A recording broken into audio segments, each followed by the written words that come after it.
मनोज जरांगे पाटील यांना सरकार बदनाम करण्याचा प्रयत्न करेल असं म्हणत भास्कर जाधव यांनी राज्य सरकारवर गंभीर आरोप केलेत. सगळ्या पक्षाचे लोक जरांगे पाटलांना भेटले, पण देवेंद्र फडणवीस आजवर कधी भेटलेत का, असा सवालही भास्कर जाधवांनी उपस्थित केला आहे. त्यांना फसवण्याचं काम हे सरकार करेल आणि मनोज जरांगे पाटलांचं नाव बदनाम व्हावं अशा पद्धतीचा डाव हे सरकार रचेल म्हणून मी सांगितलं होतं. याचं कारण असं आहे की मनोज जरांगे पाटलांना प्रत्येक वेळी आश्वासनं कोण देतं? कधी एकनाथराव शिंदे देतात, कधी आता सध्या फार मोठे झालेले आमचे नेते उदय सामंत देतात, कधी बावनकुळे देतात, कधी ते सातारला मार खाल्लेले कोणते शंभूराज देसाई देतात, आपल्याच पोलिसांकडनं शंभूराज देसाई देतात. मग आता नवीन एक चेहरा पुढे काढलाय, प्रसाद लाड त्यांना त्या ठिकाणी आता शब्द देतात. ह्या सगळ्या आंदोलनाच्या पाठीमागे मी स्पष्टपणे सांगतो, देवेंद्र फडणवीस यांनी कधीतरी मनोज जरांगे पाटलांची भेट घेतली का? कधीतरी सगळ्या पक्षाचे सगळे नेते गेले, पण देवेंद्र फडणवीस कधीतरी गेले का? नाही गेले ना. भर सभागृहामध्ये मी सांगितलंय, भर सभागृहामध्ये की यांनी किती जणांनी कुठलीही आश्वासनं दिली तर जोपर्यंत देवेंद्र फडणवीसांना मराठा समाजाला आरक्षण देण्याची त्यांची तयारी नाही किंवा त्यांची मानसिकता नाही, तोपर्यंत फक्त आणि फक्त काही लोकांच्या तोंडून आश्वासनं देण्याचं काम करवलं जाईल, परंतु प्रत्यक्षपणे मराठा समाजाच्या पदरामध्ये काहीही पडणार नाही. हे मी तेव्हाही सांगितलं होतं, सभागृहामध्ये माझी मी भूमिका तेव्हाही मांडली होती.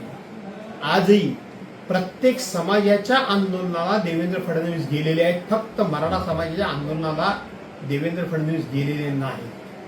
मनोज जरांगे पाटील यांच्या उपोषणाच्या दरम्यान गोळीबार झाला. 2 वर्षाच्या पोरांचे हातपाय तोडले गेले. का गोळीबार झाला? कुणी आदेश दिला? तोपर्यंत मनोज जरांगे पाटील आणि त्यांचं आंदोलन हे संपूर्ण महाराष्ट्रामध्ये कधी पुढे आलं होतं का?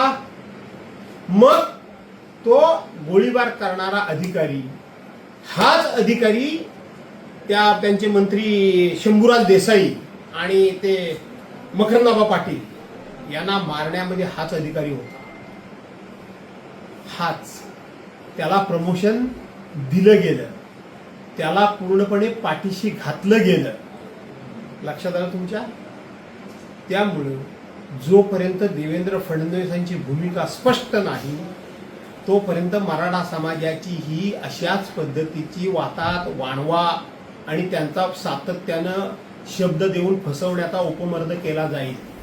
हे मी तर आज म्हणतोच, काल परवा पण म्हटलोय, पण तुम्ही जरा युट्यूबवर जा आणि आज एक देवेंद्र फडणवीसांच्या सरकारमध्ये कॅबिनेट मंत्री असलेले मंत्री त्यांचं भाषण काढून बघा. या देवेंद्र फडणवीसांच्या जाती म्हणजे नावामध्ये फळ आहे, ते फसवणारच. ते हाफ पॅन्ट घालतात, ते आपल्याला मराठ्यांना आरक्षण देतील का? ते फडणवीस आहेत म्हणजे त्यांच्या जातीचा उल्लेख करून त्यांच्या कॅबिनेटमधल्या मंत्र्यांनी भाषण केलेलं आहे. ते आपल्याला मराठ्यांना देतीलच का? आणि त्यांच्यावर काय काय त्यांनी आरोप केलेले आहेत ते एकदा जाऊन बघा आणि ऐका. म्हणजे आम्ही म्हणतो म्हणून नाही, तर त्यांच्या बरोबर काम करणाऱ्या मंत्र्यांना सुद्धा देवेंद्र फडणवीस मराठ्यांच्या पदरामध्ये काय टाकतील याचा काडीचा विश्वास नाही. याच्यावर खरं तर खुलाशेवर बोललं पाहिजे.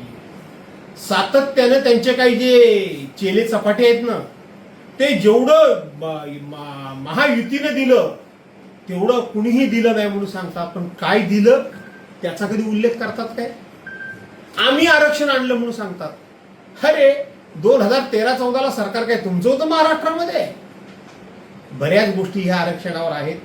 या आरक्षणासंदर्भातली अनेक भाषणं मी स्वतः सभागृहात ऐकलेत. अनेक वेळेला अनेक ठिकाणचं मी त्या ठिकाणी वेगवेगळे दस्तावेज मोठ्या प्रमाणात वाचलेत. परंतु आपण छोटा माणूस असल्यामुळे या भानगडीत मी जास्त पडत नाही.